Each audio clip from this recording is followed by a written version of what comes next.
So I just want to give an update. Yep, we're still at the Crusher Coliseum.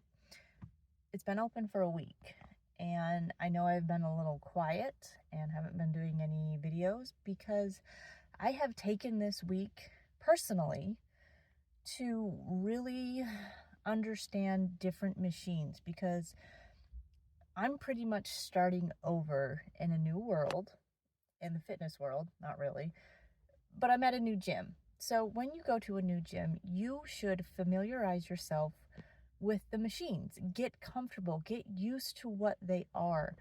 They are different. Granted, they have the same functions and the same mechanics as other gyms, but at the same time, they are different. This is an advancement. This is a new growth opportunity. This is a new learning opportunity for new machines and new techniques and new understanding of machines. So yes, anytime you go to a new gym and there is new machines or new things, new toys, you should absolutely take the time to understand them, because the mechanics are a little different. The movement and the muscles are still the same, but the mechanics are different. So again, train smarter, not harder. So let's go. We're going to it. Good morning, beautiful. It is a beautiful day to start with mobility. I love starting with mobility because you sleep almost 8 hours every night, laying in bed, either in a curled up position or who knows how you sleep, but you're there for 8 hours. So this is a thread the needle with a pad under my knees to get more range of motion throughout the movement. Yes, it's a little bit harder, but I have advanced to improving my range of motion. And using a yoga wheel helps you with the movement. That is why I love yoga wheels. That is why they are a great investment and an overall great tool to use. And with the different height, it allows you to get deeper into that stretch and that thoracic spine rotation of the movement. Yes, it is challenging, but that's the point of doing this, is to challenge your body into that movement, into that stretch, because in overall, it feels amazing. I love doing this. I do this every single day. And you should too. You don't have to start at an advanced where I am. Just start on the floor and touch your shoulders to the floor. You don't have to use a yoga wheel.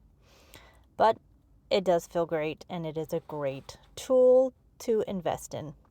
And using sliders does help with the movement. It really does. And now this is just a hip flexor stretch, doing a bridge with the yoga wheel. The yoga wheel does help with your spine and your range of motion and that stretch.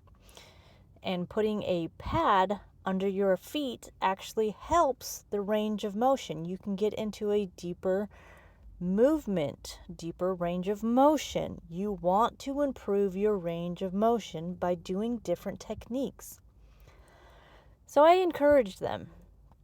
You can find your yoga wheel on Amazon. That's exactly where I found these bad boys, and it's a great, great tool. Now we are doing internal and external rotation with our hips. You want to be able to twist and turn your hips. You do. You got tight hips? Do some of these.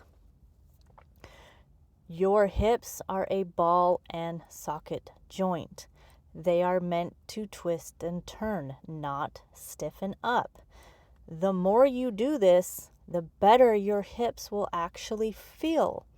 Same with your hip flexors. This is stretching out your hip flexors. It's lengthening them as well.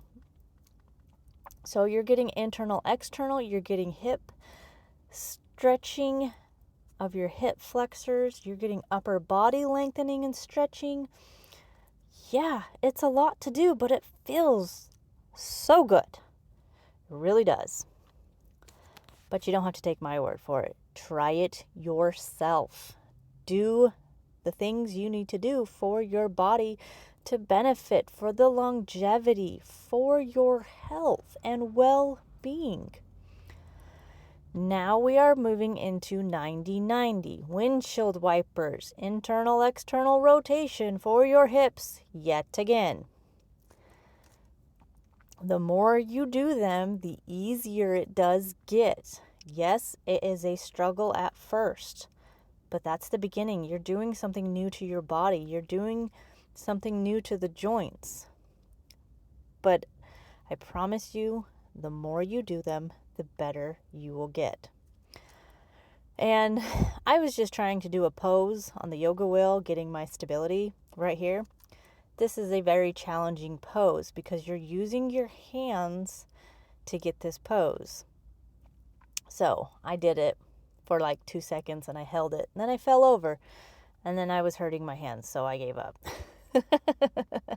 But you continue to do progression. You get there. It just takes trial and error. And you continue doing this. And you will succeed. And you will achieve this pose. Just remember to practice.